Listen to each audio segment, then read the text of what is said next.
सुंदर ते ध्यान उभे विटेवरी, करकटेवरी ठेवून या. तुळशी हरी गळा आकाशे पितांबर, आवडे निरंतर हेची ध्यान.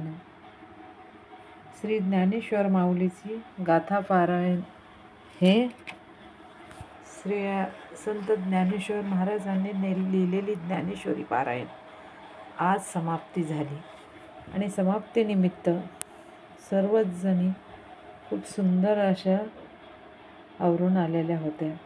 प्रत्येकजण आपलं सेवेचा एन्जॉय घेत होती, कारण प्रत्येकीनेच आपली कलशपूजा केली. कलशपूजेनंतर जी पालखी होती, ज्यामध्ये ज्ञानेश्वरी माऊलीचा ग्रंथ आणि शिवशंकराची चांदीची अप्रतिम अशी मोठीशी मूर्ती होती, त्यामध्ये त्या पालखीला प्रत्येकजण थोडासा खांदा देऊन पुढे येत होती.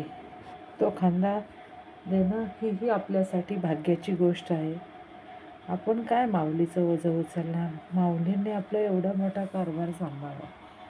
आणि मग आम्ही इथे पूजा वगैरे केली शिवमंदिरात. त्यानंतर प्रत्येकजण अभंगाच्या ठेक्यावर आपल्या स्वतःच्या नाचाचं ताल धरत होतं. काही आजी लोक फार एन्जॉय करत होते. ते आमच्यासारख्यांनाही अगदी ओरडून सांगत होते की हा क्षण प्रत्येक एन्जॉय करायचा असतो.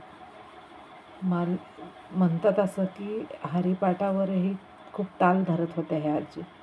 म्हणून मग त्यांनी आमच्यासारख्यांनाही यामध्ये ओढलं आणि थोडासा ठेका मी पण धरला. थोडासाच केलं त्यांच्याबरोबर, पण अगदी बरं वाटलं, हसायलाही आलं.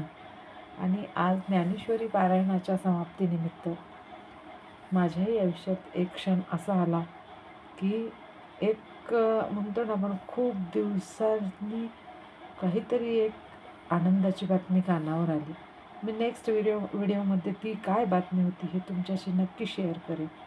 त्यानंतर आमची नगर प्रदक्षिणा निघाली.